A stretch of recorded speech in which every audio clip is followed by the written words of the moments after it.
கண்ணும் காணாமல் தேவன் இருக்கிறாரா? உன் கஷ்டம் பாராமல் தேவன் இருக்கிறாரா?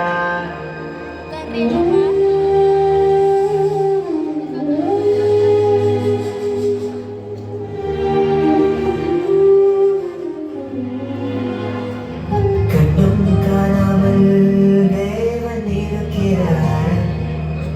உன் கஷ்டம் பாராமல் தேவன் இருக்கிறாரா?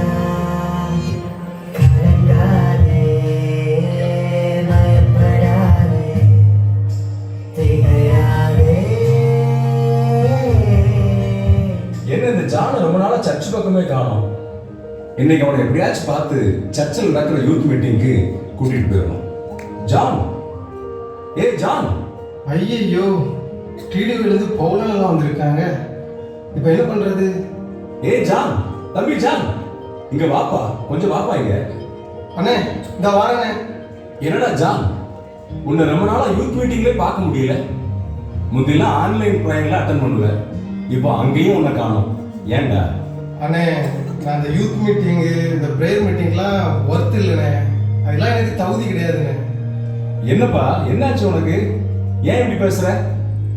அண்ணே, நான் சொன்னா உங்களுக்கு புரியாதுண்ணே. நீங்க எங்க வீட்டுக்கு வாங்க, அப்பதான் என் நிலைமை உங்களுக்கு தெரியும்.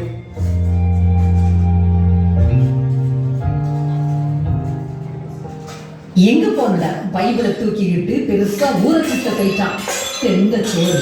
இன்ஜினியரிங் முடிச்சு 2 வருஷம் ஆயிடுச்சு, இன்னும் வேலைக்கு போக துப்பு இல்ல. அதுக்குள்ள பைபிளை தூக்கிக்கிட்டு கோயிலா ஊரை சுத்துறானா. இந்த வயல காணும ஜான் எங்க போயிட்டா? அவன் பாட்டு ஊரை சுத்திட்டு அலைதான் பாரு. ஐயா தோத்திரம், நல்லா இருக்கீங்களா? தோத்திரம். நான் நல்லா இருக்கலாம் இருக்கட்டும். உங்க கூட தான் என் பையன் சுத்திட்டு அலைதான் சர்ச்சு பிரேயர்னு. ஒரு வேலைக்கும் போகாம அவனுக்கு ஏதாச்சும் கொஞ்சம் அட்வைஸ் பண்ணலாம்ல?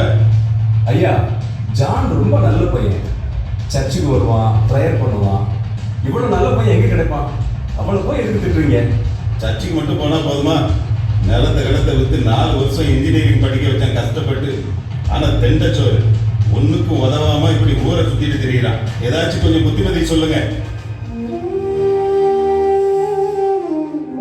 அண்ணே, எங்க வீட்டுல இப்படிதானே, அதெல்லாம் எனக்கு பழகி போயிட்டு.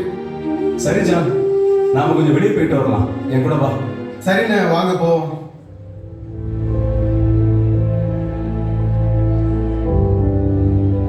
அண்ணே, பாத்தீங்களாண்ணே, எங்க வீட்டுல என்ன எப்படியெல்லாம் திட்டுறாங்க.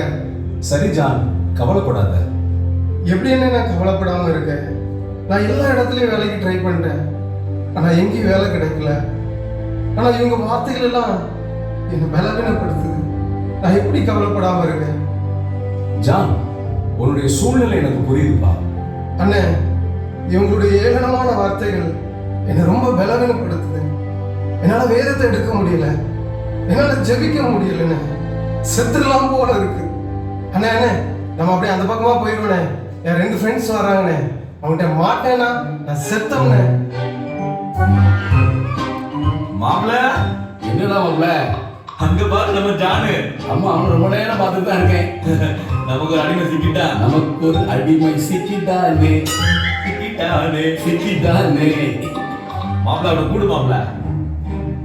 ஜான், இங்க வாடா ராசா. ஐயோ, மாட்டிக்கிட்டேனே.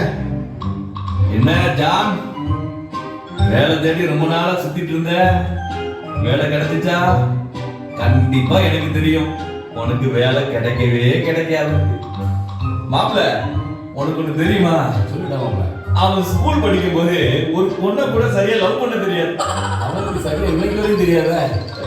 இவன்லாம் படிச்சு எங்கேயோ வேலை வாங்க போறான். அவனுக்கு வேலையும் கிடைச்சிக்கிடாது, பொண்ணும் கிடைச்சிக்கிடாது, ஒன்னும் கிடைச்சிக்கிடாதுடா. ஆமா மாப்பிள, பேசாம அவனுக்கு ஒரு பொட்டி கடையை வச்சு கொடுத்தா கரெக்டா இருக்கும்னு நினைக்கிறேன். அவன் நல்ல பொட்டலம் போடுவான்டா. ஆமா மாப்பிள, அவன் பொட்டலம் போனதான் லாய்க்கு. நல்லா பொட்டலம் போடுவான். மாப்பிள ஜானு, பொட்டி கடை வச்சிருவோமா, பொட்டலம் போட்டுருவோமா? ஜான், இவங்க எல்லாருடைய பார்வையில நீ அற்பமானவனா இருக்கலாம், ஆனா ஆண்டவருடைய பார்வையில நீ அருமையானவன். இன்னும் சொல்ல போனா நீ ஆண்டவருடைய பார்வையில மிகவும் அருமையானவன். உங்க அப்பாவுடைய வார்த்தை உன்னை பலவீனப்படுத்தலாம், உங்க அம்மாவுடைய வார்த்தை உன்னை பலவீனப்படுத்தலாம். உன் நண்பர்கள்லாம் அவங்களுடைய வார்த்தையினால உன்னை காயப்படுத்தலாம், பலவீனப்படுத்தலாம். ஆனா ஆண்டவருடைய வார்த்தைகள் உன்னை பலப்படுத்தும் தம்பி. வேதத்துல ஒரு அற்புதமான வசனம் இருக்கு. அது என்ன தெரியுமா? அவருடைய வார்த்தைகள் நம்மை உயிர்ப்பிக்கிறது. அதனால நீ அவருடைய வார்த்தையில பலப்படு தம்பி. கண்டிப்பாண்ணே, நீங்க அந்த வேதத்தின் மகத்துவத்தை அழகா எனக்கு சொல்லி கொடுத்தீங்க. இப்போ நான் புரிஞ்சுக்கிட்டேன். மனுஷன் அப்பத்தினாலே மாத்திரமல்ல அவருடைய வார்த்தையினால் பிழைப்பான்ங்கிற வசனம் எனக்கு இப்போ நினைவுக்கு வருதுண்ணே. அதனால நான் தினமும் அவருடைய வார்த்தையில நான் பலப்படுவேன்.